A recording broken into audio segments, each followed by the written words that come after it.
We are now on the cusp of moving from experience management to experience creation.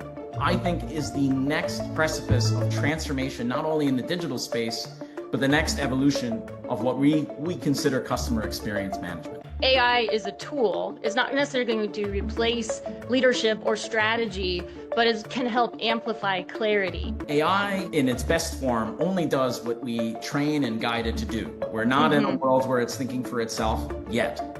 But for now, it's here to help us be our best selves. If you're ready to stop wasting time on fluff and instead learn how to build unstoppable teams, future-proof your career, and lead with clarity under pressure, then you, my friends, are in the right place. Let's dive in. Companies who lose in this era are not the ones who fall behind on AI. They're the ones who forget that customers don't care about your tech. They care about the experience. And if your growth and product strategy is not built for that, you may already be obsolete. Welcome back to the Infinite Leaders podcast, where we explore what it really takes to lead in the age of disruption. Today's guest is a pioneer at the intersection of customer experience, AI, and digital transformation. Michael Millette is Vice President of Digital Go-to-Market Strategy and the Center of Excellence at Medallia, one of the most trusted names in customer and employee experience worldwide. Over his 15-year career, he's influenced more than 1,000 clients, founded Medallia's digital practice, built its award-winning alliance with Adobe, and most recently led the company's first generative AI offerings. But what I love most is that Michael doesn't just talk tech, he lives customer obsession. From designing orchestration programs to scaling personalization at enterprise speed, his mantra is clear. Product and technology exist to solve business and customer problems. Michael, welcome to the show. I am so glad that you're here. Sonja, thank you so much for the kind introduction. I'm really glad to be here and excited for our discussion today.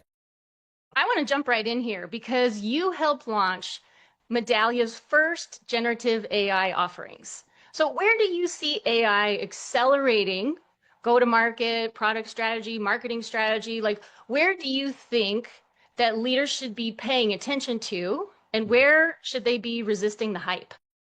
I think it's a fantastic question. And obviously, everyone is thinking about the exact same thing. And we read about that in the news in terms of all of the pilots and concepts going on.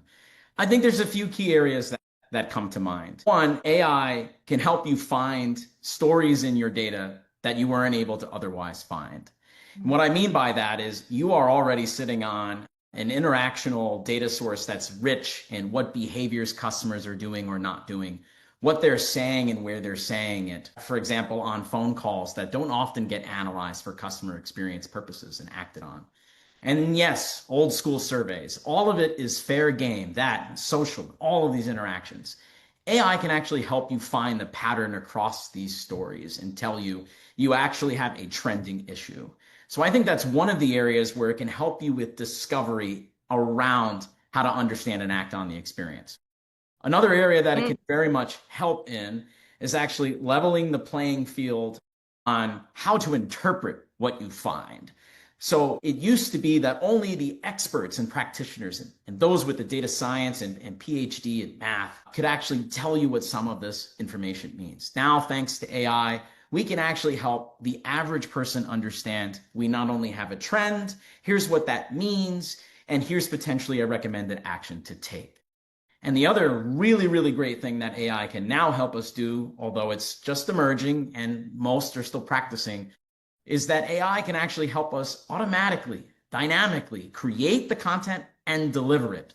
So the fact that we are now on the cusp of moving from experience management to experience creation, I think is the next precipice of transformation, not only in the digital space, but the next evolution of what we consider customer experience management. That is so good. And as it pertains to leaders and how leaders can be engaging with AI and thinking about how it might inform their strategy, I think that AI is a tool. It's not necessarily going to replace leadership or strategy, but it can help amplify clarity. And then you can have greater transformation in much faster motion. We can go at a more rapid speed. Well, we not only feel that way at Medallia, but I feel that way as well. I know that there's the hype and fear that AI is here to take our jobs, but AI in its best form only does what we train and guide it to do. We're not in a world where it's thinking for itself yet. So we'll have a different conversation when that moment hits. The debate is 3 years, 5 years, doesn't matter. But for now, it's here to help us be our best selves. So if we just think about the very common example is you just had an experience at a hotel. And maybe you had a negative one at that, and you were kind enough to let the hotel know about that. Many aren't anymore. They just go about their business and never come back. So in this case, it might tell you, well, now the average human looking at that, who was an employee at that hotel, they want to do something in that scenario, and they might give the best response to that scenario of all time, not only in how they frame it, but also how they follow the operational playbook. And then there are those moments where maybe we get distracted. Then there are those moments where certain other employees are earlier in their life cycle at this company. They might need more training and more scenario guidance. Any sort of thing can happen. But with AI, you can actually level the understanding of that scenario. You can provide the best handling on that. You can help the average employee dynamically create a response to that scenario that not only aligns with what the business would want, but it's what the customer wants and expects too. One that they feel is very personalized based on what they shared and takes into account who they are, their entire brand history. So that's one of our applications. We call it Smart Response at Medallia. And in one of our customers, it reduced time to respond by 80%, which if you extrapolate that off of all the locations that they manage, we're talking about a time savings of years, time savings that can go back to other innovations, other operational training, and more guest to employee experiences, which is exactly what a company like Medallia and others are. Yeah, that's so good. So, a common concern or a fear that I often hear is that AI is taking away the personal touch. But what I hear you saying is that it's actually contributing to a greater customer experience and, faster time responses as well. Yes, and it should take into context on things. It's hard for the average person to remember what someone said yesterday. I think our attention span has gone down to seconds. Yes, it brings to us, information of the past, the present, and in the digital world, because we are actually able to see all the interactions in real time, we can actually process what they mean in real time and then recommend an action and potentially even automatically trigger it without you even leaving the channel. If you need help, chat should come to you, not you to it. But in reality, because of AI and the way marketing technology works together, they should know who I am. They should know that I've done repeat searches around mortgages. And then the entire pages of content on the website that they have should have changed to orchestrate that experience for me. Thanks to AI, this was already happening. Now it can happen more frequently with more accuracy. And that means more people can get the more personal experience they've always wanted. So a more personal experience, but also a more automated experience, which may actually be taking over jobs that people were originally doing. Are you the leader that your company cannot afford to lose? Or are you the one that they quietly replace during the next reorg? AI, layoffs, and shrinking budgets don't just take down low performers. Even top leaders get cut if they're not seen as indispensable. And that is why I created the Executive Edge Audit, a fast, powerful diagnostic for high performers like you that will give you your irreplaceability index, showing you where you stand and what's at risk so that you can prove your value before someone questions it. You'll also receive an executive risk report that allows you to pinpoint blind spots, strengths, and vulnerabilities so you can close gaps before they cost you a promotion.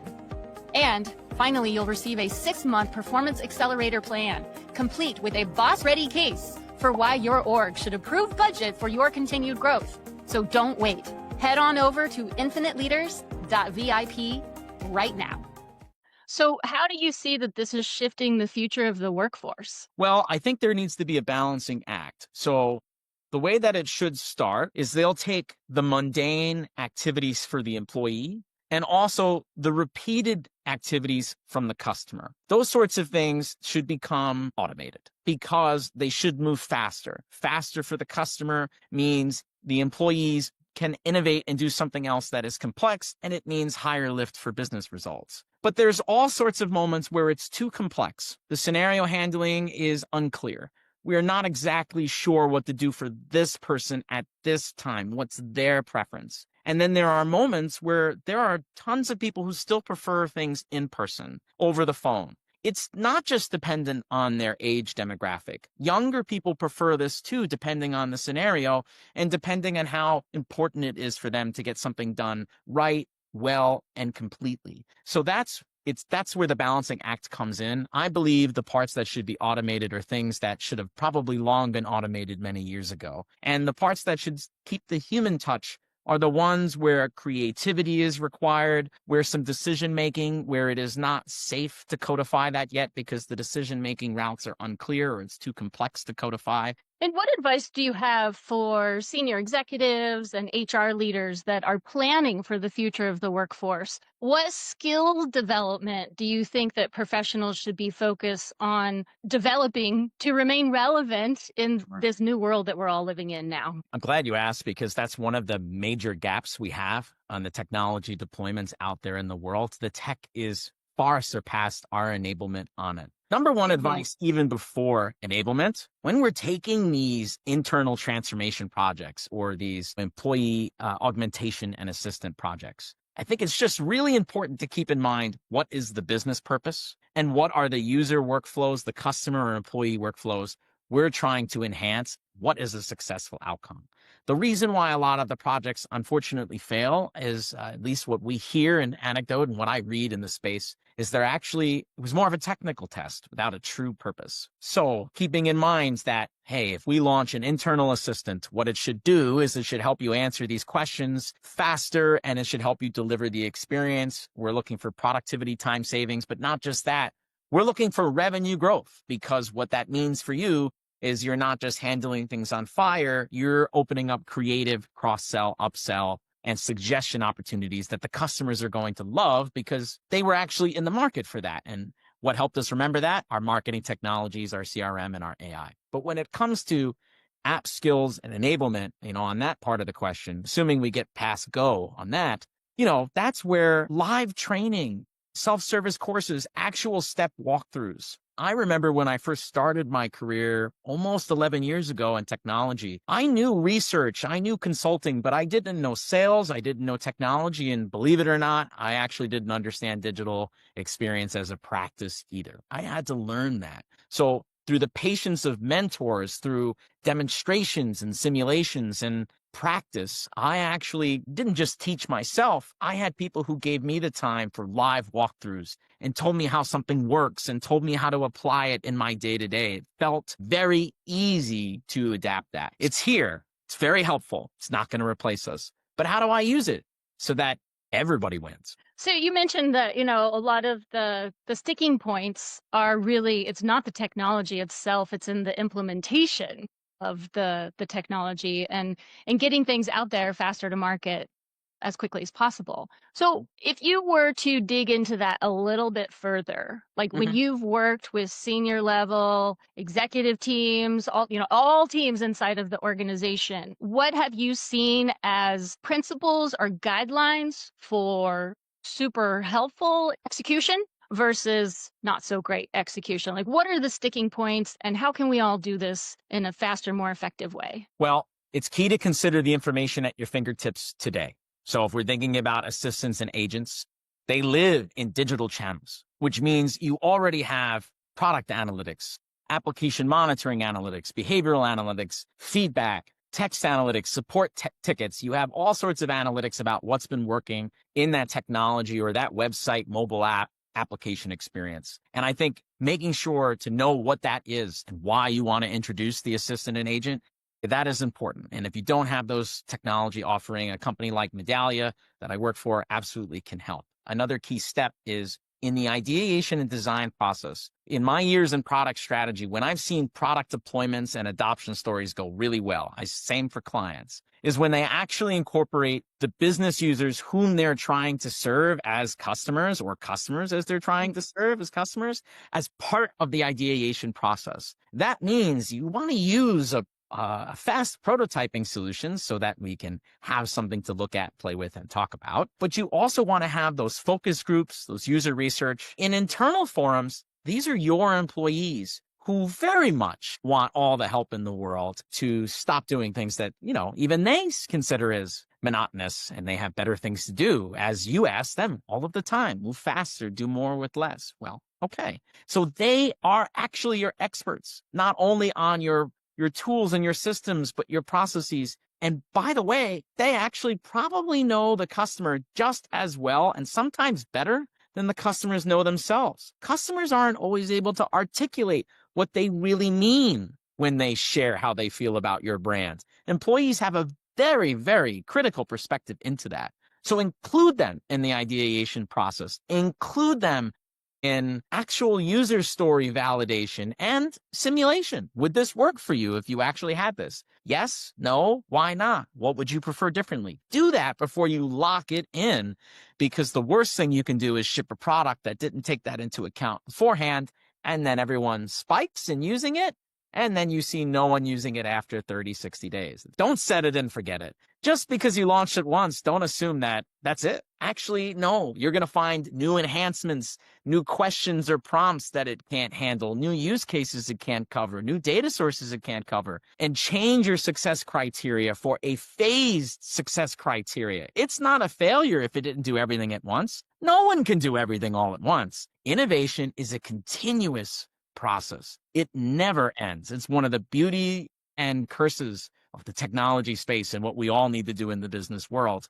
And if we just flip our minds to it's okay, and it's also okay to fail, but it's also okay to collaborate, and it's going to work out as long as we keep our principles, our mission, and the customer and the employees at the center of what we're doing and why we're doing it. I promise that it's going to work out much more often than not, and all brands will see their lift go up from there. Well, so in an innovation-centric environment, what are some of the key tenets that you advise leaders on how to create an innovative culture? What might be some of the challenges, right? Because you just mentioned, it's an iterative process. So you launch, maybe it feels like it failed, but maybe it didn't actually fail. There was just some key tweaks that needed to be made. And in my experience, having worked with teams, sometimes there can be that black and white thinking, like, we launched this and it failed, right? And then a leader's response to that and how they guide the team through the next steps, I think really matters. So what advice might you have for organizations who are going through these challenges where they launch something and maybe they didn't quite meet their goals or their metrics, or they're seeing it feels like failure, but maybe with some initial tweaks, it might actually do the trick. How do you create an innovation-centric culture that actually works, where everyone is enrolled in that and can actually be a part of that collaboration process? I can think of a few things that I've seen work. One is create a cross-functional pod or champion framework where you have business, you have operations, you have IT. You have folks that obviously they've been around the block, but even if not, someone who's a new employee that's also hungry to learn and hungry to help and in the right place, even they should be welcome on certainly some of these teams, because they have a valid perspective. If it can work for a brand new employee, it can work for all employees, just like it can work for new customers, just like existing customers. So I think you have to create that cross-functional ideation pod. And of course, someone has to keep them on task towards a business objective. That's where we have to have an overarching business objective. What are we trying to achieve? Are we trying to achieve growth? Lately, a lot of the stories have seen a convergence between customer experience and customer service. They're not exactly the same, but they're highly related. But not everything as an AI or a program deployment in the experience space is about cutting costs. That's just the recent news events of tariffs and pressures on companies. There's all sorts of things. We have businesses that try to increase their loyalty. We have businesses that look at how they can deploy AI to take the customers they already have and use them for social activation and promotion so they can organically grow by attracting other customers like them. So there needs to be a business objective to aim to. A cross-functional pod makes sure that you consider all different business unit perspectives, but also different employee perspectives. Different customer perspectives, just in case you cannot do the direct research with customers. Though I highly encourage product innovation and user research with certain customers. I think the other thing to think about is you have to have an outside-in approach. Very commonly, certainly in technology, but even our best of the best clients, there's a difference between a hypothesis that very, very much may be right, but a fully validated hypothesis, and one that is also comprehensive. We may launch something and it may be partially great and even delightful, but it may not cover the entire market need. So we have to look outside of our walls. Not only if I'm speaking to an executive, say, of a financial services company, not just outside of your company to what other brands are doing in your sector, but what is retail doing? What is hospitality doing? You all have something to learn from each other. And why does that matter? We are all customers of these brands. So to us, we all expect the same kind of experience, no matter which brand we're engaging with. And that goes the same for B2B business models as consumer models. So those are the three things that I think come to mind. And then maybe, the fourth thing that comes to mind is make sure you have an investment bucket for pilots, for fails. That is not something that's often set aside. And so everyone is activating against, budgets that are too tight and running the business. And innovation will never beat running the business. So that actually has to be a concentrated top-down. We are going to set time and money and priorities aside for this. It is actually connected to our priorities. It's not separate. So those are some things that come to mind, but obviously creating that culture and then managing up is incredibly difficult. And the only other thing I can think about is, if there's one thing you take away from everything I shared, it's keep the emotional part at the core. When, for example, one of our customers in the healthcare space deployed feedback via mobile application and video feedback, they actually shared a response live on stage about how someone got personal healthcare. Their wife's life was saved based on how personally this company's operations and the employees handled that moment. And that person was so moved, they shared a moving video sharing their story. And this brand was kind enough to share that with other brands in the room. How many pieces of video feedback did they get in their program? Probably not a lot. But that one video paid in an ROI that's not just dollars, it's emotional impact, it's employee activation, it's brand mission alignment, it's impact of that brand on other brands in the Medallia portfolio and what they do for the space. That company did such a nice thing by sharing that with all of us. But they did an amazing thing by sharing that with their employees as well, to just show them there is an emotional reason why we all go to work and we make a difference. And so I think these innovation projects, even if they're imperfect on all the stats, if they unlocked those emotional insights on a one-to-one basis and they change the story for people, that is still a success and should very much be celebrated, while then pivoting on how do we also drive the business impact too? Because that will always come. Never underestimate the power of a good story. Sometimes the stories outweigh any metrics that might be involved as part of a project. Although the metrics definitely matter, but stories is really what activates that emotion and brings us in as a person and helps us care about a brand. Change only happens as a movement. And to ignite that movement, people have to feel like they're heard, they can make a difference.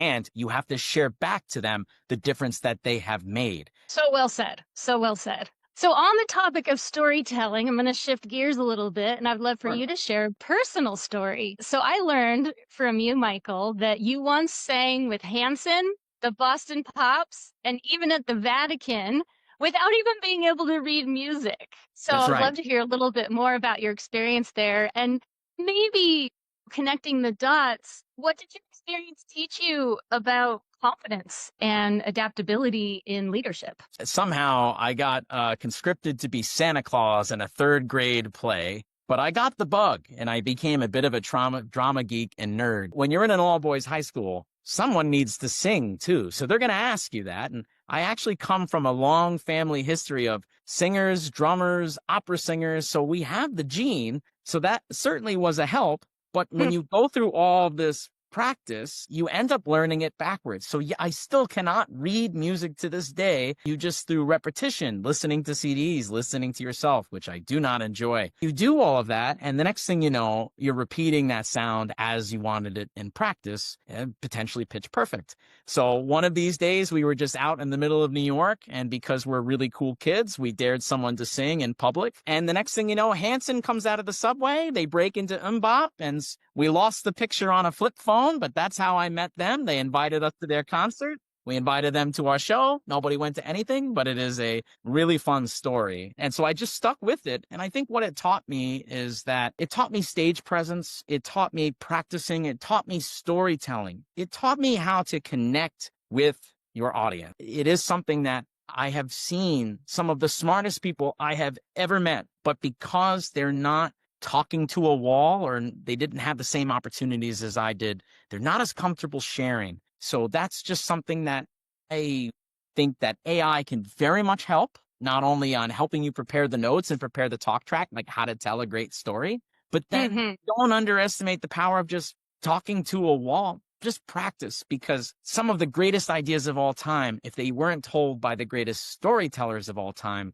we may be living in a different world than we are now. That's where, to me, it all connects in terms of storytelling. A lot of times leaders and professionals will over-index on mastery or perfection or having all of the details dialed in before they even step out. But I see the real differentiator is adaptability. And if you can step on a stage without sheet music or knowing how to read music, I certainly believe that, you can step in front of a room full of executives or go into the boardroom without having all the answers. If you just have that inherent trust in yourself and the ability to tell good stories and the ability to really genuinely, authentically connect with people. Gartner actually shared, in terms of storytelling, I think something like only 20% of data and analytics professionals and even leaders are good at storytelling. Storytelling makes all the difference in terms of driving change. It sure does. Man, I have attended so many trainings on storytelling, and it truly is a skill and a craft. Well, Michael, what's next for you? Well, what's next is a couple of things. So we're really excited over on the Medallia side as we have a couple of different release announcements coming out in terms of our fall release. We also are really excited that we are having our experience conference in February. I am also proud to be working on some of our advanced agentic AI projects. We recently announced an expanded partnership with Adobe. So if anyone is out there, they're a Medallia customer, Medallia prospect, please reach out to me in terms of that. If you're interested on how do you create audiences and content with AI using customer and digital experience data. So those are some of the things next on my horizon in terms of, work projects and personal projects. I love the fall. So this is where there are leaves. I get to go outside with a little bit of chill in the air. There's a little bit of baking of pies. Usually my wife does the baking and I do the eating. I do the cooking and she does the eating. So I like that. It's a wonderful balance in our relationship. And so, just really excited to explore a newly married life, only a year and a half. So still honeymoon phase-ish. And so that's what's up for me next. Well, congratulations on your newlywed status. And thank you so much for being on the show. Where can our listeners find out more about you? Well, you can friend me on LinkedIn. Do sometimes have local regional events in New York City with Medallia, so that is great. But reach out to me on LinkedIn, and I'm happy to help in any way that I can on whatever journey that you are on. And certainly, when this podcast comes out, you can learn a little bit more about me on this. You'll also see me around in terms of other announcements and webinars and podcasts as well. So wonderful, wonderful. Well, thank you for sharing your wisdom with our listeners. We'll put all the links in the show notes and stay tuned for more. Thank you, Michael, for being on the show. Thanks again for having me.